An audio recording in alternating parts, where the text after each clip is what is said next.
dovoljno, mislim, pa to nije opasno kao kod Srba i Hrvata gdje su ti očevi i gdje je to stvarno grozna stvar, ono otac, očevi, očevina, to je užas, a tatko, tatkovina, to je nekako ti makedonski patrijarhalni očevi imaju taj neki sniženi leksički stadij. I dakle, to je jedna naprosto lijepa riječ. Međutim, ako se pomaknemo od riječi, iza svega ovog postoji nešto što je dosta tužno i dosta neugodno, a što Lidija na određeni način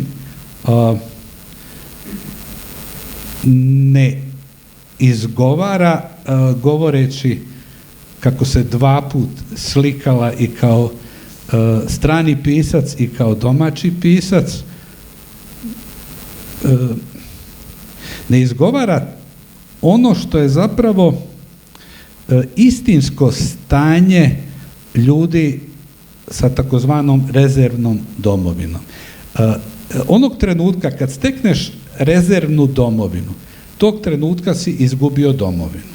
Jer tvoja nije ni jedna ni druga. Jednu si izgubio, a drugu ne možeš steći, jer domovina nije auto da to možeš kupiti na kredit.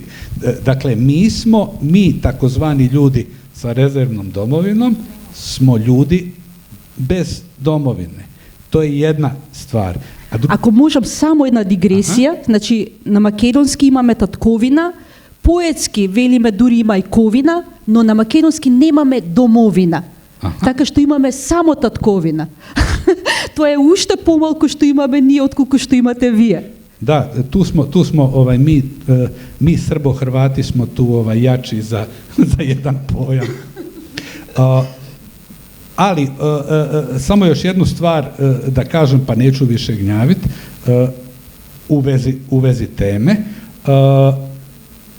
Dakle, rezervna domovina znači biti bez domovine, ali iznad svih nas koji smo ili sa tom jednom zatečenom domovinom u kojoj smo ostali ili sa te dvije domovine koje smo obje izgubili, svi mi zajedno imamo jednu vrlo čudnu i gotovo psihotičnu situaciju, jer svi mi smo zapravo ostali bez jedne velike domovine za koju su nas prvi dio naših života uvjeravali da je to nama sve, a onda su nas počeli gotovo pa prisiljavati da se sramimo toga što nam je prethodno bilo sve. I zapravo ljudi su nakon 1990. godine ili 1991. i raspada Jugoslavije pomalo došli u situaciju da se prema Jugoslaviji odnose kao prema vlastitoj zabranjenoj seksualnosti.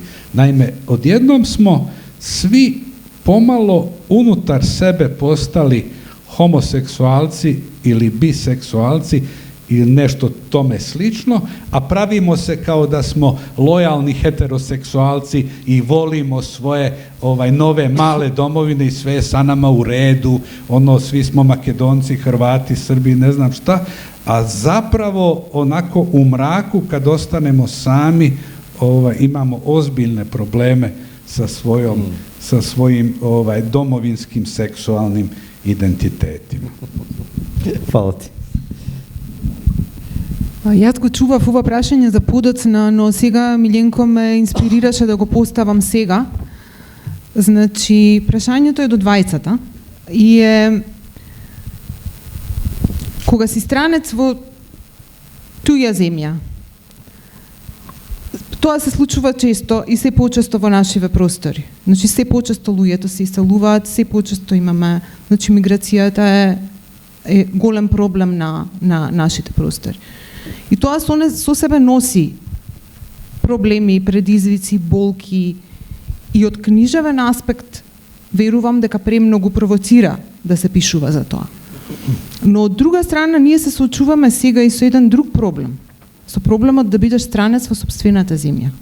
Бидејќи ние знаеме колку овие простори околу нас, каде што живееме, се менуваат секојдневно и колку се помалку си ги препознаваме местата, луѓето, ситуациите. Значи, веќе ние кои што живееме овде, кои што не сме се иселиле, се чувствуваме како странци во сопствената земја.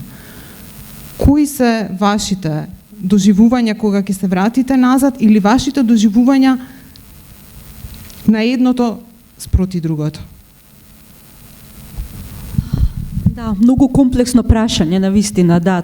Прашање што си го поставувам веќе 30 години и на кое што навистина немам некој јасен одговор, односно кога човек е заменен или се релативизира апсолутно. Меѓутоа да, во право си дека и тие што навистина остануваат на едно исто место може да се чувствуваат странци.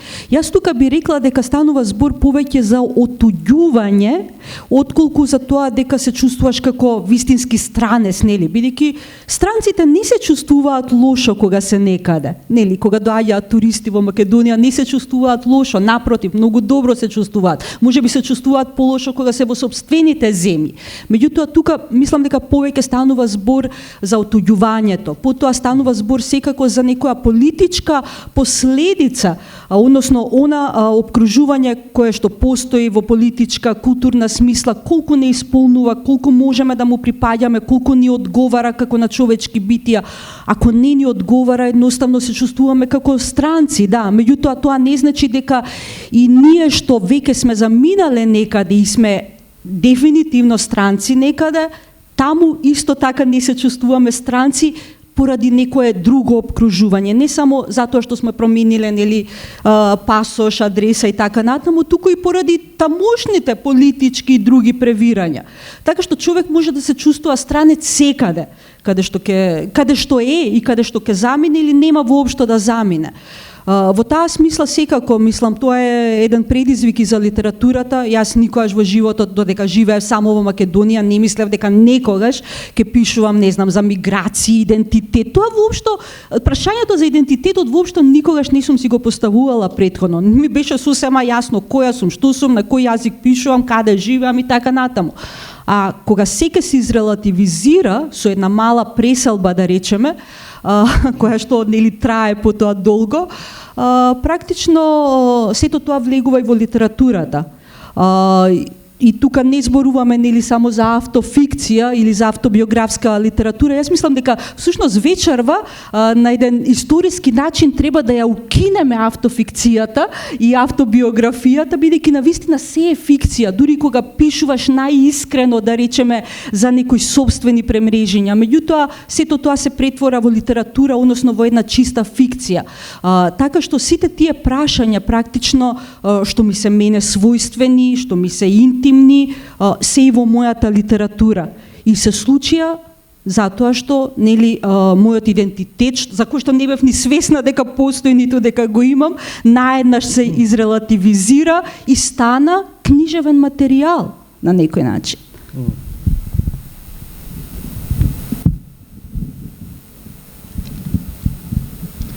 Па, danas ovog trenutka 2023. godine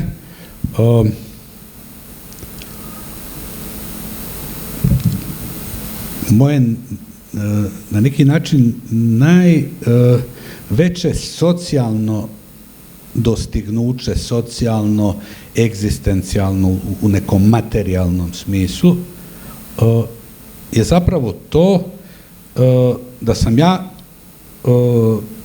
ostvario to da se svugdje osjećam kao stranac. Ja sam u Zagrebu stranac, u Zagrebu i u Hrvatskoj me ljudi koji su tamo domaći vrlo često vole upozoriti da sam ja tamo stranac i da bi se trebao tako ponašati. Ja ne znam šta to konkretno znači, ali eto. U Bosni i Hercegovini me upozoravaju da sam ja od tamo otišao i da sam ja tamo stranac, što je također zapravo ok i i to je također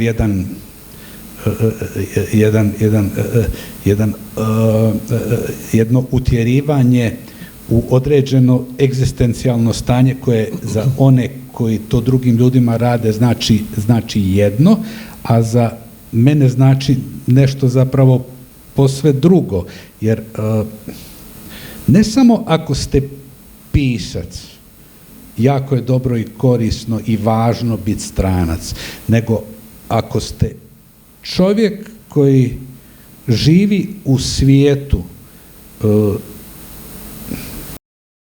važno vam je biti stranac. U krajnjoj liniji, sad bi mogli okrenuti na teologiju i na kršćanski nauk, ako ste kršćanin, onda ste stranac na ovom svijetu i ono šta više zapravo hoćete. S jedne strane, to je dakle jedna važna istina i to je jedna važna književna korist koju ja recimo imam. Ja nisam stranac samo u svojim stambenim objektima, kojih je zapravo više po raznim mjestima i s ove strane kućnog praga ja sam apsolutni car i kralj ukupnog svijeta. Kad prekoračim kućni prag, ja se nalazim u inostranstvu. Sad, u našem svijetu postoje razni stadiji inostranstva i to je također vrlo zanimljivo. I mene, što sam stariji, sve manje i manje zanima ono nekadašnje stvarno inostranstvo.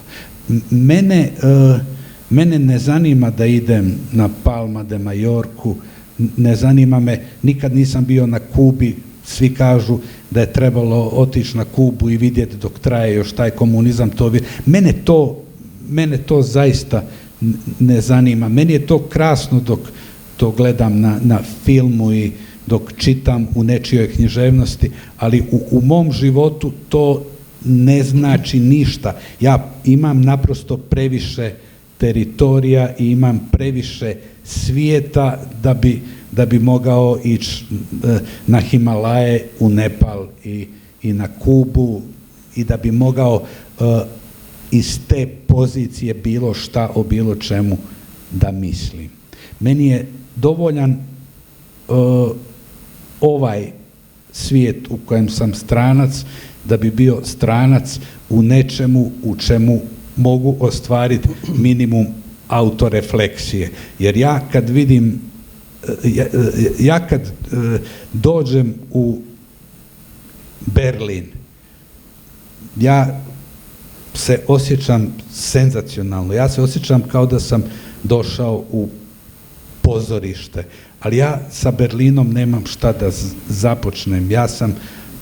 Ja sam u Berlinu izvanzemaljac. Ovdje sam stranac i uspijevam se još snalaziti u svijetovima u kojima sam stranac i to je prostor moje imaginacije, to je prostor mog čitanja i to je prostor moje književnosti. Pri tome moram naglasiti to, ja kao čitalac, mene itekako zanimaju pisci iz svih tih takozvanih vanjskih svjetova i ja ih vrlo žedno čitam, ali ne mogu se probijati fizički više do tih svjetova i do tih geografskih širina. Jer svi smo mi zapravo ljudi koji su odnekud protjerani.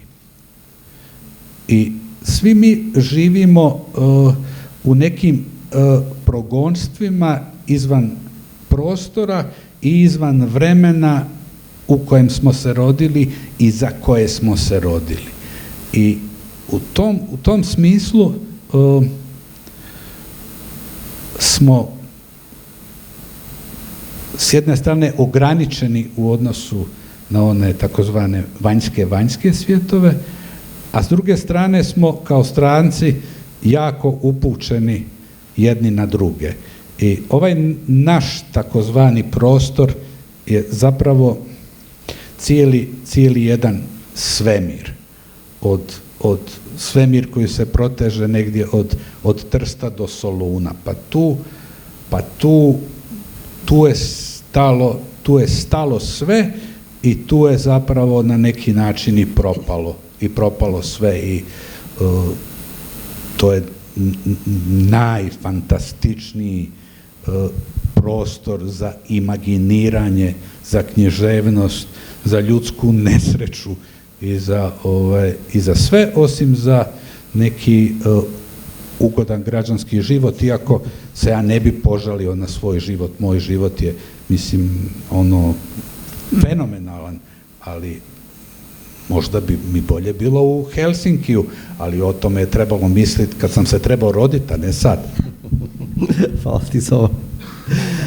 Lidija, ovo može za tebe i za Miljenko. Зборуваме за тоа дека литературата треба да вознемирува. Сега, од друга страна, размислував овие денови кога литературата може да утешува, од друга страна. Имам чувство дека живееме во свет во кој што треба да се раздвижи од тоа статус кво, да се разбудиме за многу прашања, меѓутоа чувствувам дека и многу луѓе, особено и во нашава држава тука, дека се просто измачени и на рап на очајание. И сега не зборуваме за литературата што ќе ги забавува, нели? Ќе им го тргне вниманието. Не зборувам за тоа. И сега се наметнува и таа автофикција, иако еден од моите омилени писатели, Карл Увек Наусгор, кој што за себе не вели дека пишува автофикција, он вели дека пишува романи, јас кога го читам него, па дури и кога го читам Мураками, кој што нели има поделени мислења за него, има некоја, па не е тоа магија, има некој квалитет кај нив што те права да се чувствуваш не безбедно, да се чувствуваш убаво, меѓутоа не затоа што ти го тргаат паметот на некои поведри теми. Значи, за секојдневен живот, најобични нешта, меѓутоа јас чувствувам дека тие писатели на некој начин мене ме утешуваат. Иако не можам да го опишам тоа со зборови. Кога, како литературата може да утешува? Секогаш кога е добра. И едноставно кога се идентификуваш со неа. Јас мислам дека во твојот случај сигурно се идентификуваш со некои чувства, со некои ситуации и така натаму. Кај тие писатели. За мене се најдобри писатели оние со кои што зборуваат за мојот живот, а не ме познаваат. И си велам, види, зборуваат за мене, а како тоа го знаат? Да. Во таа смисла, мислам дека навистина добрата литература вознемирува, всушност мирувајки не. Не вознемирува во смисла дека после тоа ние сме растревожени и не знаеме што со себе и во некој хаос, туку затоа што, уште од Аристотел па наваму, нели, доживуваме некаква катарза, и некакво сознание. Мене всушност сознанието ми е многу важно кога читам добра литература. Кога нешто ќе ме соочи со себе си и кога од тоа ќе извлечам некакво сознание, дека, не знам, можеби некој исто страда како мене или како некој од моите ликови. Дека некој исто чувства некаде, не знам. Мене секогаш, например, ме фасцинирале, не знам, разговори со мои читатели во странство, кои што ќе се пронајдат во, например, американците кои што ќе се пронајдат во Резервен живот, например, во романот Резервен живот. Како можеш да се пронајдеш? Никогаш не си живеел во Југославија, не ти се случила војна, ништо од сето тоа. Меѓутоа, јас мислам дека читателите секогаш се препознаваат во она што е многу универзално, а всушност многу лично. Малку на подлабоко ниво, не на подлабоко ниво и секако во оние вистини кои што се од секогаш и секогаш ќе бидат едни и исти. Не знам, вистината за љубовта, за смртта, за животот, за детството, например. Колку постарееме, ми се чини дека се повеќе се враќаме во детството, а детството на секој човек, иако е едно и единствено, всушност скрие многу заеднички елементи и на едно дете, не знаме, скимче, i na jedno dete od Makedonija ili na jedno dete, ne znam, od kade bilo vo sветот. Така што мислам дека добрата литература треба да вознемирува во таква смисла што ќе се идентификуваме со неа, ќе се поистоветиме со нешто од тоа што го читаме и во таа смисла таа толку ќе не вознемири, односно ќе не отвори, вознемирувањето е всушност отворен прозорец. Нели, ни носи некој убав ветер, некој провев, нешто што ни е потребно, иако на балконот се мисли дека од провев се разболува човек. Тоа е многу важно. Но јас напротив мислам дека провевот носи нешто што не сме го очекувале, нешто што навистина постои, а не сме знаеле дека постои, и во таа смисла кога ќе бидеме толку убаво книжевно вознемирени, всушност се здобиваме со некое смирение, со некој мир и со некое сознание. Супер, фала ти.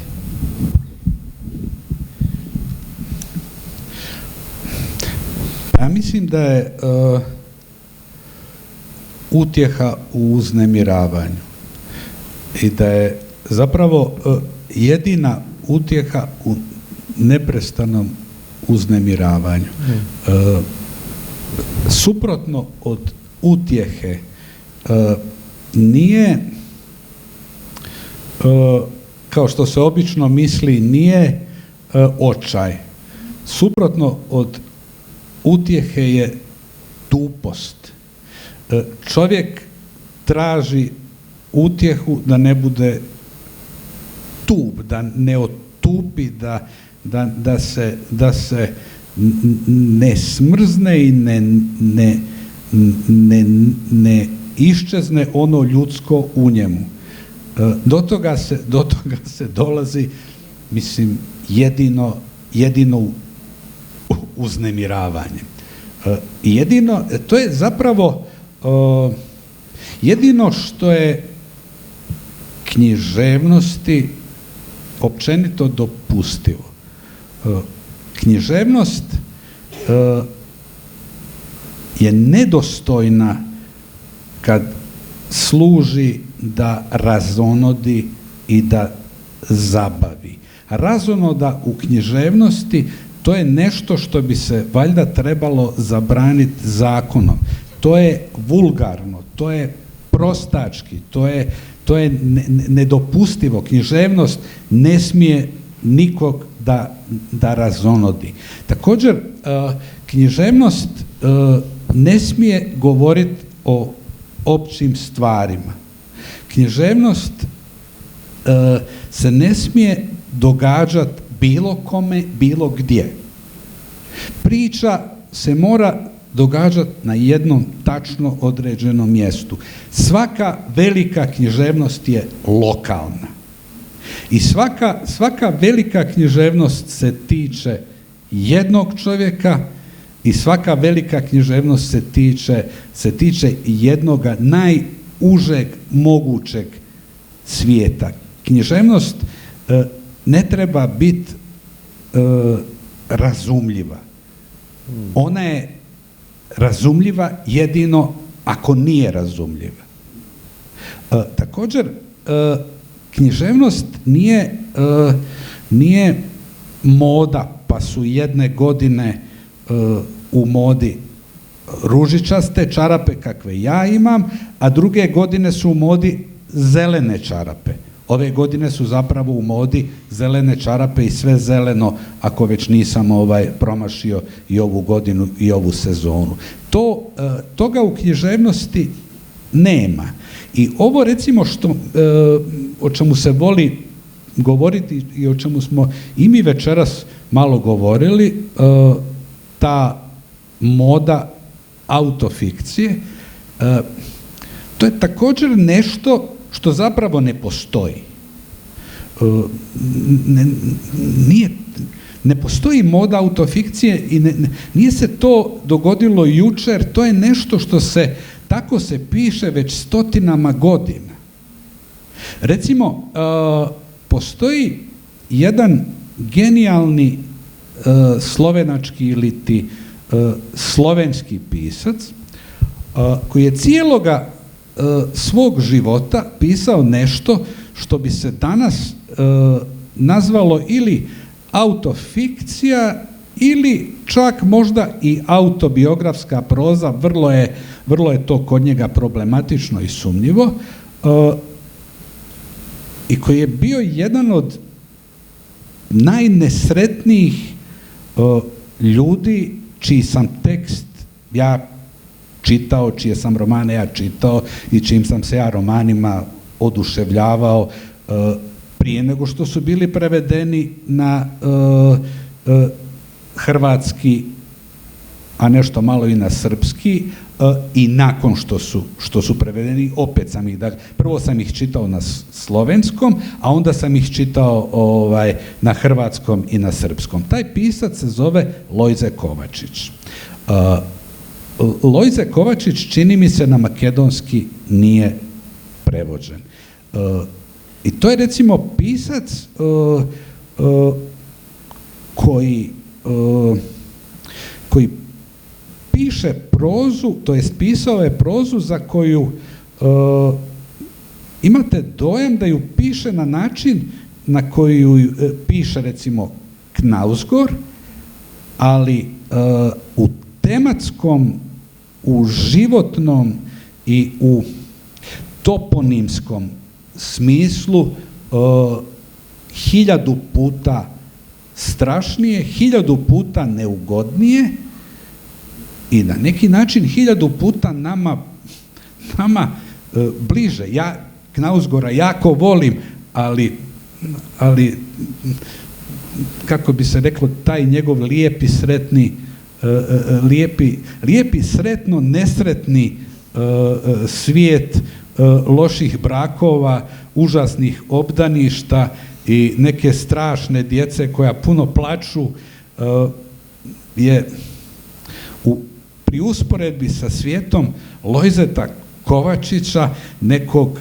klinca koji odrasta u nekoj strašnoj ratnoj Ljubljani, u nekom užasnom, potpuno nepodnošljivom životnom i emocionalnom kontekstu. Pa u odnosu na to Knausgård je čista sreća i čista, kako bi se reklo, čista životna, da se tako izrazim, limunada. S tim da to što je to životna limunada, to ne govori o tome kakva je to književnost. Ali ono što ja, dakle, hoću reći, zašto sam ovo započeo, jest to da jednostavno su određeni stilski modeli, određeni žanrovi, određeni doživljaj svijeta i stvari, doživljaj priče,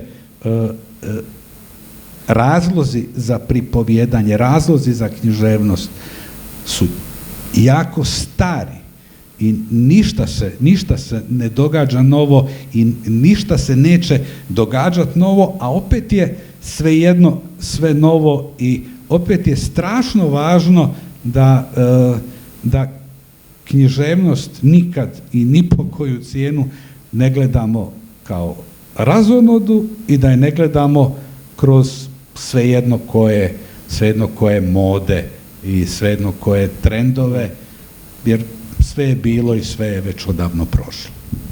Hvala ti za ovo. Jaz mislim, da moje slednje vprašanje malko ki se nadvrze na ova, бидејќи je vprašanje za минатото и за иднината. И двајцата, мислам, прашањето е до двајцата. И двајцата пишувате многу за минатото. За болките, за војната, за траумите, за расколите, за распаѓањата. Меѓутоа, во последниот роман на Лидија има еден дел кој што е, сега не би сакала да правам, нели, популарно да речам спойлер, и меѓутоа има еден, да речам, дистописки дел. И го има моментот на отуѓувањето, односно на пустелијата. Да, точно е дека многу работи, дека нема ништо ново, во смисла дека сите приказни се нели напишани и ние ги пишуваме одново. Меѓутоа, ова ново време наметна некои предизвици кои кои што мислам дека се и предизвици за книжевноста, бидејќи баш во она минато за кое што и Милјанко многу пишува, ние некако знаевме, можеби не кажувавме гласно, но знаевме што е црно и што е бело. И знаевме, ајде сега, можеби е ова грубо да се рече, но знаевме кој е непријателот, дури кога не сакавме да го кажеме гласно. Но во ова ново време некако непријателот е секаде, значи имаме лажни вести, имаме ботови на социјални мрежи, имаме војна која што се води, да, имаме реална војна во Украина, имаме реални војни на секаде во светот, но имаме една војна која што многу подмолно се води и која што порано да речам не можеше да се води и не можеа да постојат такви предизвици кои што мислам дека се и големи предизвици и за книжевноста. Би сакала нешто да ми кажете за вашите размислувања за ова и особено во контекстот на пустелијата. Да, пустелијата всушност и не е толку нова, да речеме, нели, бидејќи многу нешта што ги напиша во тие делови за пустелијата, всушност ги имам видено со своји очи. Или сум ги слушнала, или сум ги назрела, или можеби сум ги предпоставила на некој начин. Например, има таму еден дел во романото за пустелијата, кај што пишувам за еден старец кој што го удира камион и останува на улица и 18 луѓе поминуваат покрај него и никој не му помага да стане или односно да преживе или да го однесе во болница и така натаму. Такви настани веќе се случуваат. Едноставно не сакаме да се мешаме, нели страф ни е и така натаму. Всушност семејното насилство од секогаш било прикриено токму затоа. Значи соседите секогаш биле многу љубопитни, со многу коментари и така натаму, меѓутоа кога се случувало нешто лошо, секој си ја гледал својата работа. За да не се меша, за да не оди утре по судови и такви малограѓански работи. Така што пустелијата практично е тоа отуѓување меѓу луѓето кое што се поприсутно е и се понормално е на некој начин. Еднаш, не знам, гледав некој шведски документарен филм во кој што на вистина постои служба во Шведска која што оди од врата до врата во некои градови и проверува дали таму старите луѓе кои што живеат сами, бидејќи децата повеќе не се грижат за нив, едноставно заминале или се толку многу се оттуѓиле што заборавиле дека имаат родители, дали тие луѓе се уште се живи или не се. И наоѓаат случаи кога, не знам, некои се мртви со години, никој не пријавил дека се мртви, никој не знае дека се мртви. Мислам, мене тоа секогаш ме ужаснувало, но сум се прашувала како е можно, значи ние како луѓе, како човечки битија, да бидеме толку рамнодушни, толку цинични, толку лоши едни кон други. Како е тоа можно? И апсолутно додека го пишував овој роман, едноставно пустелијата, нели човек да фати пустелија, меѓутоа во која пустелија да ја фати таа пустелија од светот кој што го обкружува, ми се вида и ова се случува всушност во 2007, нели завршува романот со 2007-2008 година, а ние сме сега веќе во 2023 година. Така што да го поставев романот и во денешни рамки, веќе ќе имав и уште многу нешта други да кажам за пустелијата, која што апсолутно завладеува со светот, со нас, со нашите секојдневни односи. Одеднаш немаме веќе време за некој, не знам, роднини и така натаму, за некои пријатели. Значи, полека секој сака да си е сам со себе или баш само со најблиските. Не знам, јас кога се преселив, например, во Словенија, бев многу изненадена од односот на возрастните кон децата. Значи, тука бев навикната во Македонија, кога ќе видиш дете, веднаш го зграбчуваш, го бакнуваш, го гушкаш, иако не е твое, нели? Колку е сладко, колку е убаво, колку е умно и така натаму.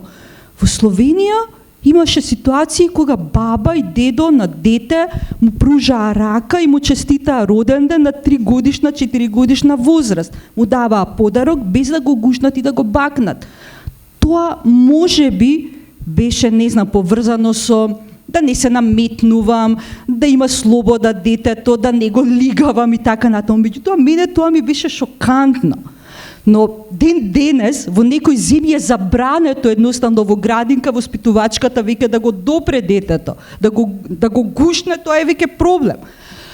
Така што ние практично и системски на некој начин работиме на тоа отуѓување и мене ми се чини дека еден ден навистина многу нормално ќе биде да се случуваат такви сцени како што јас ги прикажа во пустелијата во единствен матичен број.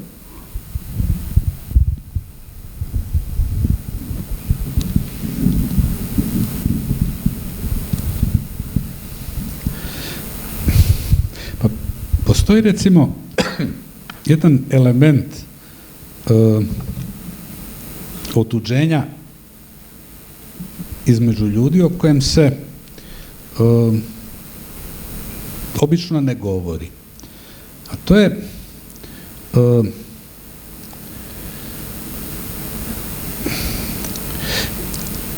mi živimo u najbolje moguće vrijeme od svih vremena u ljudskoj istoriji. Nikad nije bilo ugodno kao sad. I nikad pojedinac nije bio zaštićen kao sad. Mi živimo u vrijeme kad je roditeljima recimo već malo opasno pred policijom i socijalnim radnicima da udare svoje dijete. Da ga samo malo nešto, to je već postalo opasno. S jedne strane je jako dobro da roditelji ne tuku svoju djecu.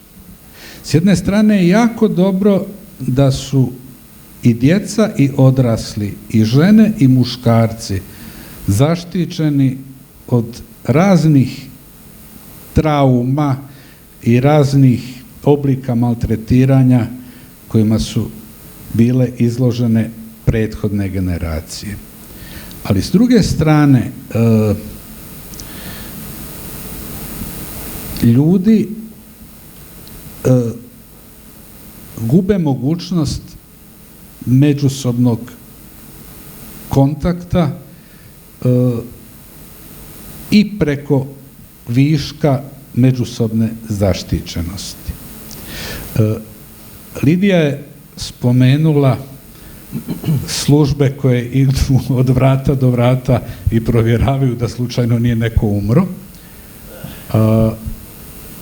I u našim svijetovima, ovim balkanskim, postoje situacije da u neboderima saznaš da susjeda više nema nakon što se susjed, da se tako izrazi, malo usmrdi iza svojih vrata. I to nam se čini strašno i to zaista je strašno. Ali u neka prethodna vremena su djedovi i bake umirali u prostoru gdje su živjela njihova djeca i njihovi unuci. To je bilo to vrijeme prije otuđenosti. Dakle, u to vrijeme si ti gledao kako tvoji bližnji tu umiru jer su naprosto ostarili pa sad umiru. Ja zapravo sa ljudske strane nisam siguran da je bolje ovo sad nego ono onda.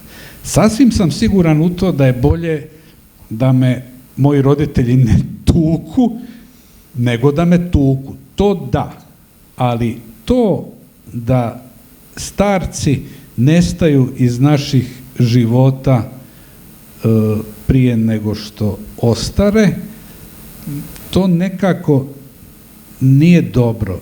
Isto kao što nije dobar bilo kakav višak lažne utjehe. Nije self-help literatura je jako loša, jako opasna i to bi trebalo zabraniti zajedno sa Hitlerovim Mein Kampfom. Isto tako, Mi živimo u svijetu gdje je potpuno legalizirana borba protiv tjeskobe u ljudima. Svako ko osjeti tjeskobu ode liječniku koji mu propiše anksiolitik i onda on pije tablete i više nije tjeskoban. Ali nije svaka tjeskoba loša, nije svaka tjeskoba kriva. Kriva je samo tjeskoba za koju čovjek ne može ustanoviti iz čega i odakle dolazi. Kriva je samo ona tjeskoba koja je neosviještena tjeskoba. Ali zar se protiv neosviještene tjeskobe možemo boriti time što je ukidamo anksioliticima i što se liječimo od svoje neosviještenosti kemijskim putem? Valjda bi se protiv nečega što je neosviješteno trebalo liječiti osvještavanjem. Između ostalog, osvještavanje, uznemiravanje uvijek. Psihoanaliza je duboko uznemirujuća stvar. Ovaj svijet je spoznao prije 100 godina ideju psihoanalize i do dana današnjeg potpuno odustao od toga i navuko se na psihofarmake. I zapravo ono o čemu mi govorimo večeras i ono o čemu je posvećen ovaj festival cijeli je na neki način borba protiv psihofarmaka i borba protiv toga da se ljudi tabletama spašavaju od toga da nešto o nečemu misle ili da se nečega plaše. Strah je ima jedna dalmatinska poslovica koja glasi: dobar je strah kome ga je Bog dao. Strah je dobar ukoliko čovjek uspijeva svoj strah uhvatiti i za rep i za glavu, pa zna čega se boji i onda preko toga čega se boji dođe do čega drugog, između ostalog do samog sebe. A mi sve više se nalazimo u svijetu u kojem to više jednostavno nismo u stanju. Ima još jedna stvar koja je vrlo problematična u današnjoj književnosti uopće i u toj ideji čišćenja književnosti od nekih tobože zastarjelih ideja i ideologija. To da današnja književnost, dakle, smije biti samo nešto što je dobro i što zastupa apsolutnu ideju dobra, pa se onda krivotvori Čičatomina koliba i ispravlja se Čičatomina koliba jer to je kao rasistički, to treba malo popraviti. Pa se popravlja Dostojevski, pa se ono u tom popravljanju ide jako daleko, popravlja se Tolstojev Hadžimurat jer ni to nije korektno i tako dalje i tako dalje. I dolazi se do toga zapravo da se cijela povijest književnosti pokušava pretvoriti u jedan veliki self-help i u jednu veliku korektnu i ljubaznu priču među ljudima. To je protiv književnosti, to je protiv uznemiravanja i to je nehumano, to je protiv onoga, protiv ljudske odgovornosti. Jer naša dužnost nije da se identificiramo sa žrtvama i da zamišljamo kako je žrtvi. Naša odgovornost i ljudska i književna je da mislimo ko je zločinac i kako je zločincu i da otkrivamo zločinca u sebi, a ne žrtvu u sebi. Jer otkrivajući žrtvu u sebi vi stječete dobru priliku da postanete zločinac. A otkrivajući zločinca u sebi, možda ćete izbjeći da se pretvorite u Radovana Karadžića, a možda i nećete, ali barem se bavite nečim ozbiljnim. Jaz ne očekujem iskreno, не очекував ништо помалку од разговорот, меѓутоа ова вечер ни дадовте толку материјал за размислување, со сега се чувствувам дека треба да додам дома и 2 недели да го процесирам сите овие длабоки промисли. Затоа моето последно прашање за Милјенко ќе биде малку по-лајт. Да спуштиме. Ги имаме Волга, Ветрогонот Бабукиќ во издание на Антолог, има доста твои изданија на македонски. Иако вчера на Наџа Телхач ми кажав дека во понеделник ќе не сакаат ми еден топ 10 наслов, многу ми се допаѓа, меѓутоа иншала Мадона иншала е тука негде топ 5 за мене, во смисла на колку ми е интересен насловот.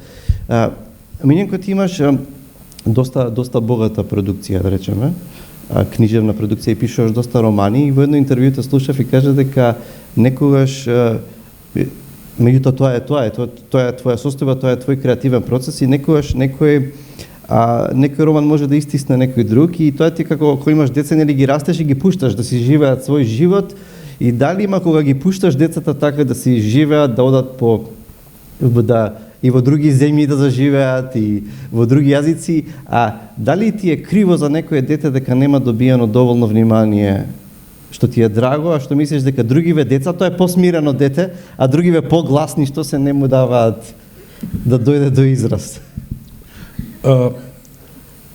Ovako, ja imam jednu prijateljicu koja je inače posve normalna žena. Kažem da je posve normalna žena jer ima 5 sinova. Dakle, žena koja je rodila 5 sinova i pritome je posve normalna ovakva kao mi, nije fanatik jednostavno ima 5 djece i svih tih 5 djece kao u nekoj epskoj balkanskoj pjesmi su sinovi. Užas, strašno. Pritom je ona Njemica, mislim, što je još neobičnije. Dakle, kao iz balkanske epske pjesme, ali još Njemica. I jednom sam joj postavio jedno pitanje koje je meni strašno važno bilo zbog određenih mojih sumnji, ja inače nemam djecu, pitao sam je da mi kaže da li je stvarno istina da majka baš jednako voli svu svoju djecu. I ona mi je mirno i hladno govorila, ni govora. Da to zapravo, to se tako mora govoriti, ali ne neko dijete ti od nekog drugog djeteta draže, to mu ne pokazuješ, to ne pričaš, ali naravno, pa šta ti je I taj odgovor mi je bio strašno važan u životu. Jer sam ja stvarno mislio da nešto sa mnom nije u redu, jer mi je posve nevjerojatno da sad majke jednako vole svu svoju djecu. Ja sam inače jedinac, tako da nisam imao taj problem da postoji neka konkurencija u mom životu, ali mi je nekako jezovito bilo, jezovita mi je bila ta ideja da to, mislim, ih jednako... Dakle, to tako. Kad me pitaš za knjige,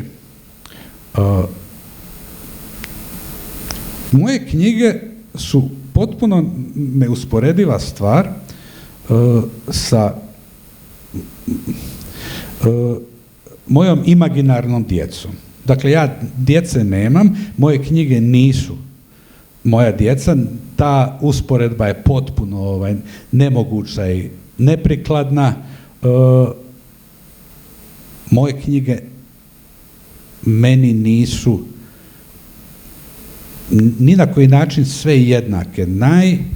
Najvažnija mi je ona posljednja knjiga. Najvažnija mi je knjiga, u ovom slučaju sad trenutno ona koju sam upravo završio i koja treba da izađe, i to je najvažnija knjiga mog života. I ja recimo da nemam prethodno iskustvo, sad bi mislio pa ta knjiga je, pa to je stvarno najvažnije nešto što sam ja napisao, ali ja znam da sam ja i u nekim prethodnim slučajevima mislio to isto, tako da vjerovatno to nije tako, nego ja to sebi umišljam. Dakle, stvari stoje tako. Sad, kako ja zapravo ovako, kako drugi pisci zaista jako malo i kampanjski pišu i objavljuju, pogotovo u Hrvatskoj, i onda meni prave probleme jer ispada kao da ja puno pišem i objavljujem, a u stvari se radi o tome da oni ne rade ništa i onda sam tu ja problematičan koji nešto radim i onda ispada da ja imam puno knjiga. Dakle, zahvaljujući njihovom neradu ispada da sam ja previše knjiga napisao i onda se stvara sa tim mojim knjigama ta situacija da vrlo često jedna knjiga prekrije ili sakrije drugu. I postoji na neki način nekoliko mojih knjiga koje su ostale sakrivene i pokrivene. Zato što sam ih objavio prebrzo u odnosu na prethodnu knjigu koja je kao zasjela. Ali ja i u trenucima kad sam ih objavljivao, ja sam znao šta će se dogoditi. Ali ja ne mogu da čekam, ne mogu to da planiram, ne mogu da vodim previše računa o životu svojih knjiga, zbog toga što ja moram voditi računa o svom životu i o svojoj radnoj aktivnosti i o onome što naprosto imam kao ideju da napravim. Pa ako neka knjiga pri tome doživljava tu nesretnu sudbinu da ostaje neprimjećena na neko vrijeme ili zauvijek, a Bože mili, mislim, tu se ne može ništa, tu ja ne mogu ništa i nije da baš jako zbog toga patim i nije da me je baš previše do toga stalo. Jer svi mi ovdje imamo tu sreću da nismo američki pisci i da nismo, ili recimo britanski pisci, pa da sad strepimo nad životima svojih knjiga kao što se strepi nad životima svoje djece. Mi zaista možemo pisati i objavljivati na prirodan način, ne vodeći računa ni o ritmovima, ni o tome šta će se kasnije sa tim knjigama događati, kako će izgledati njihovi životi, hoće li biti promocija, neće li biti promocija. Mislim, bit će ili neće biti posve svejedno. U krajnjoj liniji, ako je neka knjiga doista vrijedna, jednog dana će ju pročitati oni koji ju doista i trebaju pročitati. A to što ju neće pročitati neki drugi ljudi, zašto bi je pročitali? Ja čak mislim da je za knjige dosta bitno da ih ne čitaju oni koji ih ne bi trebali čitati. Hvala ti.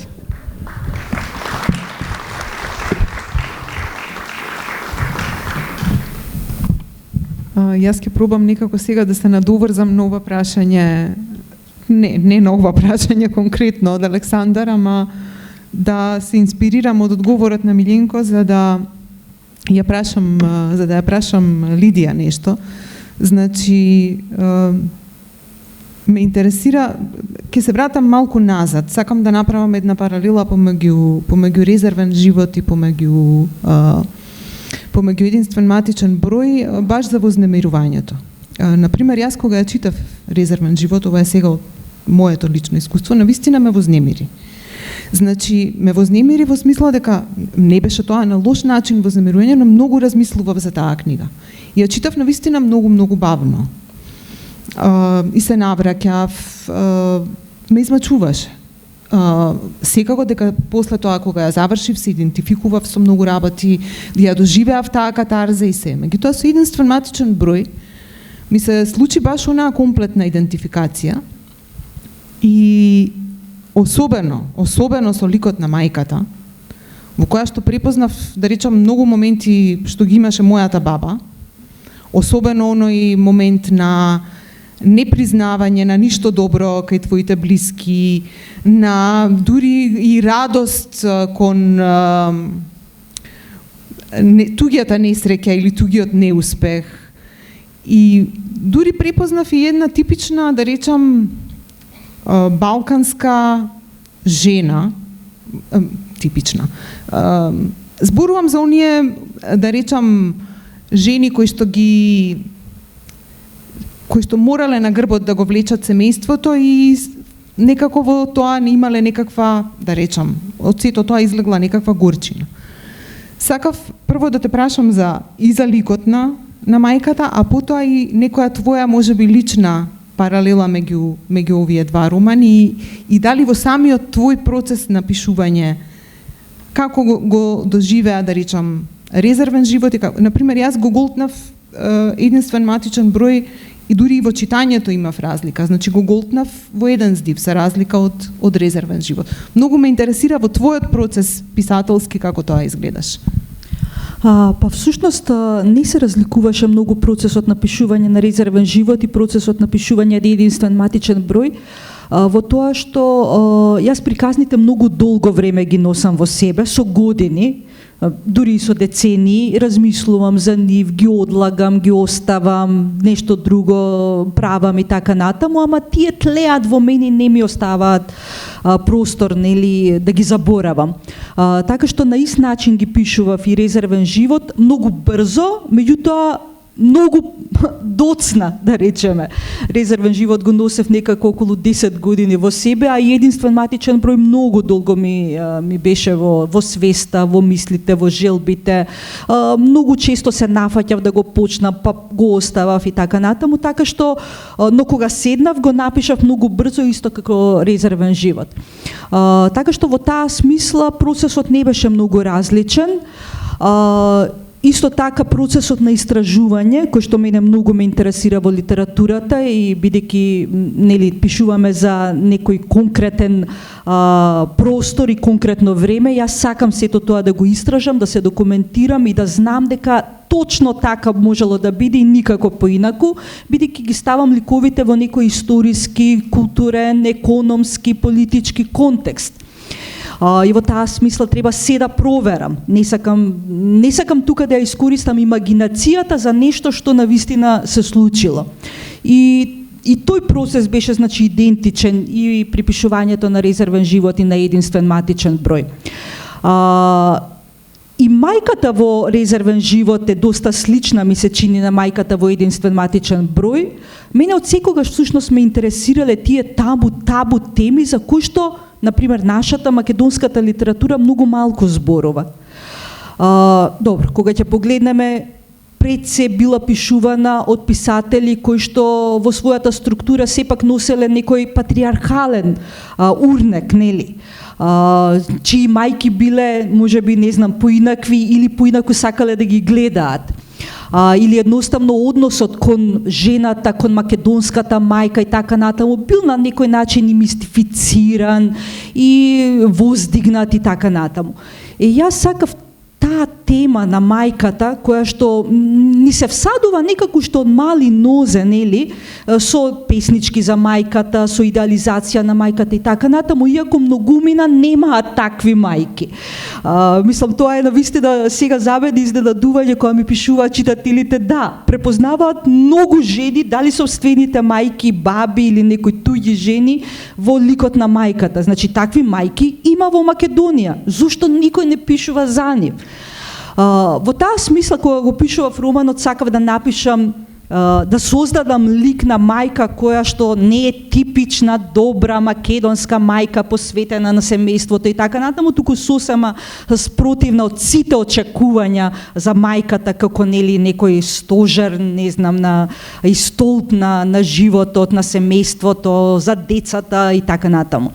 Така што во таа смисла секако ликовите ги градев врз основа на... Јас многу сакам да влезам во кожата на ликовите. Тоа ми е обсесија, буквално. И во таа смисла сигурно проучувам некаков вид психологија, односно од секогаш всушност сум била љубопитна за тоа што прават луѓето, како се гледаат меѓу себе, зашто зборуваат. Сепак израснав, да речеме, во село, нели, каде што, не знам, се беше многу јасно, а во исто време до се беше многу магично и непознато, каде што жените навистина имаа многу голема моќ надвор од домот, нели, на прагот или на клупата пред куќата, едни со други, а во домот беа нешто сосема друго. И јас, не знам, како дете, мислам, секогаш ги слушав тие разговори, многу ме интересира и некако моите ликови се градат всушност со ликови на протагонисти кои што постојат на некој начин, односно се веројатни, можни, а тоа мене всушност ме интересира кога раскажувам приказна. Дури иако нели раскажувам и за некаков вид дистопија овде, за некаква пустелја, но како што напоменав нели претходно, сето тоа е многу познато и својствено на секој од нас. Мислам дека само некако, седнав јас да ја напишам приказната, иако можеше секој што пишува да напише на таква слична приказна.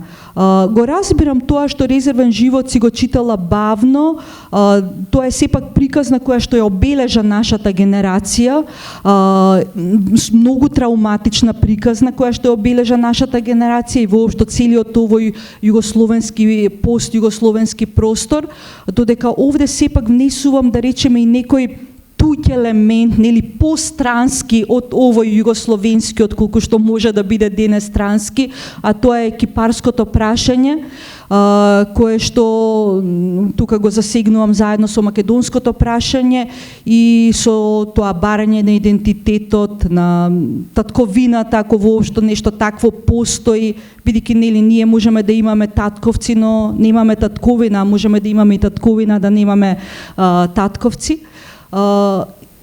И единствен матичен број практично се роди од потребата да раскажам приказна за човек со единствен матичен број на граѓанинот. Колку е тоа важно денес, многу е важно во административна и во некоја друга смисла, меѓутоа истовремено да го поставам и прашањето дали постоиш ако имаш, дури и да имаш, нели, единствен матичен број, што е па поинакво, подлабоко, пофилозофско и посуштинско прашање, ми се чини. Ти благодарам, Лиди. Јас уживав во разговорот. Се надам и Билјана го дели истото чувство. Уште еднаш благодарност до Лидија Димковска и до Миленко Јерговиќ за овој прекрасен разговор. За кратко одиме со вториот настан за вечерва. Разговараме со Стефан Хертманс и Францис Кирпс. И ви благодарам за присуството и може да ги поздравиме нашите гости.